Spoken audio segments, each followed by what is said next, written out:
के प्रत्याशी श्रीमान ढोलू महतो जी को संदेश दूंगा श्रीमान कि यदि आप सच में धार्मिक हैं और राम जी के नाम पे मत मांगेंगे तो चूंकि अखबार के पन्ने कहते हैं कि कोयले के कारोबार में आपने बहुत करोड़ों का संपत्ति बनाया है, तो धर्म का मतलब होता है दया, धर्म का मतलब होता है दान। मैं इंडिया कांग्रेस गठबंधन की प्रत्याशी अनुपमा सिंह जी को भी कहना चाहूंगा, क्योंकि आप उनके बारे में नहीं जानते, नहीं है। उनके पति बेरमो से विधायक है श्रीमान अनूप सिंह। मैं आपको एक लाइन उनके बारे में बताऊंगा। एक दिन पेपर में पढ़ा होगा आपने कि कोयले के कारोबार में एक दिन में 1 करोड़ रुपया कमाते हैं। एक दिन में 1 करोड़ रुपया मान के चलिए। आज अगर किसी बेरोजगार अपना समिति की ओर से आयोजित आज के इस कार्यक्रम में जितने भी लोग उपस्थित हैं उन सभी को रामनवमी की हार्दिक असंख्य शुभकामनाएं और साथ ही साथ झारखंडी जोहार करते हैं।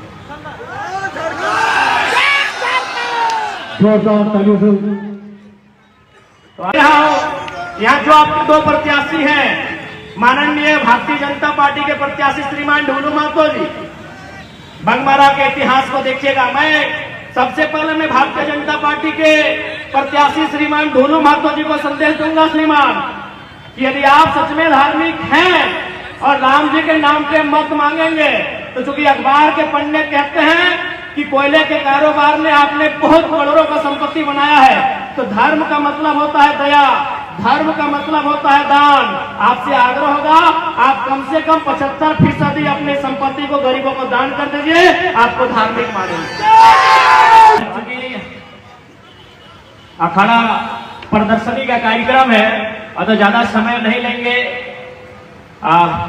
शुभकामनाओं के साथ यही कहना चाहेंगे कि आज श्री राम मर्यादा पुरुषोत्तम श्री राम का दिवस है, अतः हमारा कर्तव्य बनता है कि उनके आचरण को, उनके जीवन दर्शन को अपने जीवन में उतारना चाहिए।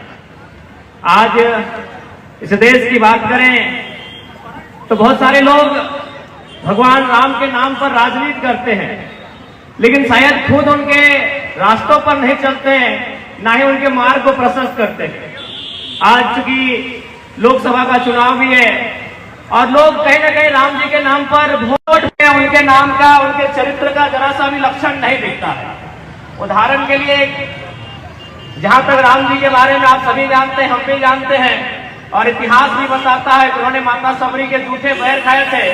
और हमारा एक सांसद है, हालांकि इस बार नहीं लड़ रहा है, वो हजारीबाग का है, वो जब जनता से मिलते थे तो मिलने के बाद अपने हाथों को सैनिटाइज से धोते थे और वो भारतीय जनता पार्टी के सांसद थे। तो जो लोग राम के नाम पर वोट लेते हैं, सबसे पहले उन्हें राम जी के जीवन दर्शन को अपने जीवन में उतारना चाहिए। और मैं किसी से नहीं डरता हूं, 2 साल से मेरा रिकॉर्ड रहा है, चाहे डीसी रहे, चाहे एसपी रहे, चाहे टाटा रहे, चाहे बिरला रहे, सही रहता मैं सामने कहता हूं और आप भली भांति जानते हैं, मेरा नाम सुने ही होंगे। तो वो हजारीबाग के सांसद हैं, अभी नहीं लड़ रहे, नाम उनका जयंत सिन्हा है। क्या करते हैं, राम जी के नाम पर वोट मांगते हैं। और राम जी के बारे में हम क्या जानते हैं कि उन्होंने सबरी का जूठा बेर खाया था। और वो शख्स क्या करते हैं, अब हजारीबाग की जनता से पूछिएगा, अगर जनता से गलती से हाथ मिला ले तो सैनिटाइज करके हाथ धोते हैं।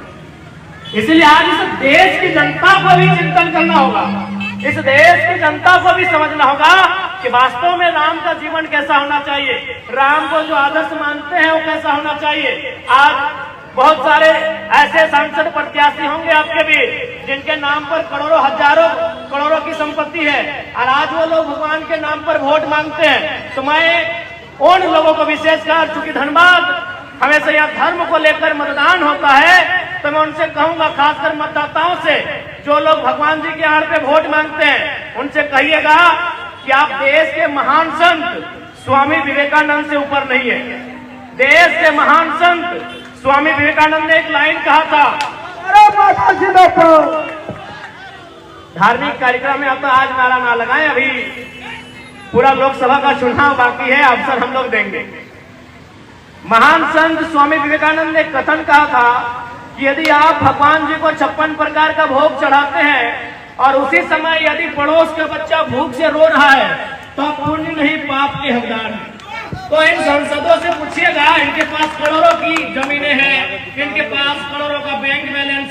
इनके पास करोड़ों की प्रॉपर्टी है, तो अब किस मुंह से धर्म की बात करते हैं श्रीमान?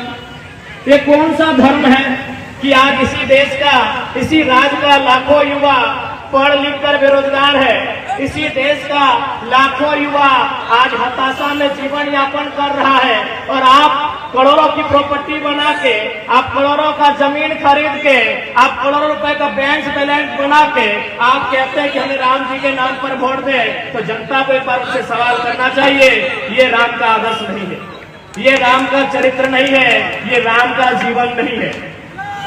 और मैं बोल ही रहा हूं, यहाँ जो आपके दो प्रत्याशी हैं, माननीय भारतीय जनता पार्टी के प्रत्याशी श्रीमान ढोलू महतो जी, बंगमारा के इतिहास को देखिएगा। मैं सबसे पहले मैं भारतीय जनता पार्टी के प्रत्याशी श्रीमान ढोलू महतो जी को संदेश दूंगा श्रीमान, कि यदि आप सच में धार्मिक हैं और राम जी के नाम पे मत मांगेंगे, तो चूंकि अखबार के पन्ने कहते हैं कि कोयले के कारोबार में आपने बहुत करोड़ों का संपत्ति बनाया है, तो धर्म का मतलब होता है दया, धर्म का मतलब होता है दान। आपसे आग्रह होगा, आप कम से कम 75% अपनी संपत्ति को गरीबों को दान कर दीजिए, आपको धार्मिक मानेंगे। मैं इंडिया कांग्रेस गठबंधन की प्रत्याशी अनुपमा सिंह जी को भी कहना चाहूंगा, क्योंकि आप उनके बारे में नहीं जानते, नहीं है, उनके पति बेरमो से विधायक है श्रीमान अनूप सिंह। मैं आपको एक लाइन उनके बारे में बताऊंगा, एक दिन पेपर में पढ़ा होगा आपने कि कोयले के कारोबार में एक दिन में 1 करोड़ रुपया कमाते हैं, एक दिन में 1 करोड़ रुपया। मान के चलिए, आज अगर किसी बेरोजगार युवक से पूछा जाए कि आपको दिन भर में कितना पैसा का नौकरी दिया जाए कि आप अपने परिवार के साथ खुशहाली से जीवन यापन करेंगे, 1000 रुपया काफी है। अगर एक दिन का 1000 तो 30 दिन का 30,000। देखिए जितने पुलिसकर्मी है, क्या महीना होगा, 30,000 से 50,000 के बीच होगा, यानी 30,000 रुपए जीवन यापन के लिए काफी है महीना में। आप एक दिन में 1 करोड़ का कोयला बेचते हैं, अगर 1000 से 1 करोड़ को भागा देंगे तो 10,000 निकलता है। ये 10,000 नौजवानों को रोजगार को दबा के बैठे हैं, और आप संसद के चुनाव में वोट मांगेंगे। वह मेरे भारत की तस्वीर, ये मेरे भारत की तस्वीर। वाह वाह, पता नहीं ऐसे बात नेताओं को कैसे चुनते हैं भाई, कैसे ये युवा धर्म के नाम पर, जात के नाम पर ऐसे नेताओं का चुनाव कैसे करती है। एक नेता एक नहीं 10,000 नौजवानों के रोजगार को अकेले दबा के बैठा है, और कैसे हम उनका चुनाव करते हैं, ये बड़ा दुर्भाग्य की बात है। तो इसलिए आज सच में उनको ईश्वर का डर है, तो सबसे पहले हम चाहेंगे आपने जो गलत तरीके से, अवैध तरीके से जो संपत्ति अर्जित किया है, उसे जनता में दान देने का काम करें, आपको धार्मिक माने। साथी ज्यादा विशेष समय नहीं लेंगे, क्योंकि धार्मिक दिवस है आज, और हम लोग चाहते मानते हैं, तो अतः पुनः आज रामनवमी की असंख्य शुभकामनाएं और प्रार्थना होगी।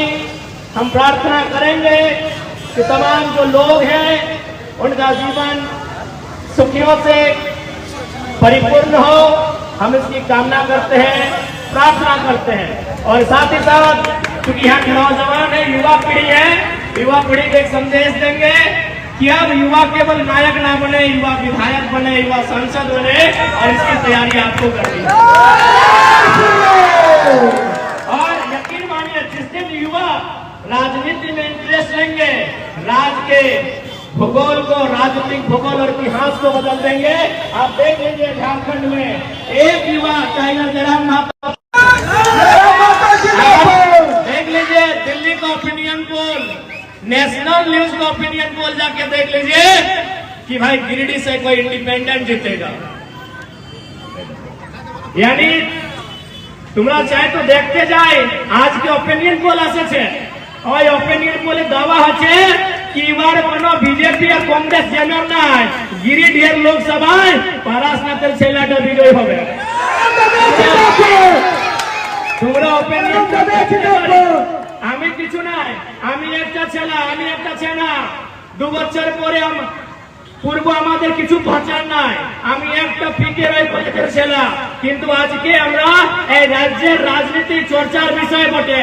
কাহে आज हम लोग पढ़ा लिखा नौजवान राजनीति में आए हैं, सबकी बोलती बंद करके रखे हैं। अरे यार भैया, इसलिए आज नौजवानों को राजनीति में आना होगा आज। और बिल्कुल मैं तमाम नौजवानों को कहना चाहूंगा, अरे भाई रोज तो आप ड्रीम 11 में 2 घंटा लगाते हैं समय, उससे कुछ मिलने वाला है नहीं। आप 2 घंटा कम से कम जो 2024 का लोकसभा चुनाव आने वाला है उस पर गंभीर होकर लगाइएगा, इसके फलस्वरूप आपको कुछ मिलने वाला है। ठीक है, ज्यादा समय नहीं लेंगे क्योंकि ये धनबाद लोकसभा है, हम तो गिरिडीह लोकसभा के प्रत्याशी हैं। लेकिन हमने पहले कहा है भले लोकसभा मेरा एक होगा, लेकिन जनता हमें जहां बुलाएगी हम वहां जाएंगे और जहां समस्या होगी हम वहां खड़ा होंगे। और साथ ही भले ये धनबाद लोकसभा है, लेकिन हम यहाँ के जितने भी लोग हमारी बात को सुन रहे हैं, हम किसी भी लोकसभा से जीत के जाएंगे, मुद्दा झारखंड का उठाएंगे। इसीलिए अगर गिरिडीह लोकसभा से हम जीत के जाते हैं तो हमारा लोकसभा में पहला प्रश्न होगा कि 27% कोयला अगर झारखंड देता है तो कोल इंडिया के हेडक्वार्टर कलकत्ता अब नहीं चलेगा। कोल इंडिया का हेडक्वार्टर अब कलकत्ता नहीं चलेगा। 27% कोयला झारखंड देता है। इसीलिए यदि भारत देश की राजधानी कलकत्ता से नई दिल्ली हस्तांतरित हो सकती है तो कोल इंडिया का हेडक्वार्टर कलकत्ता से हस्तांतरित करते हुए धनबाद या बोकारो होना चाहिए। इस बात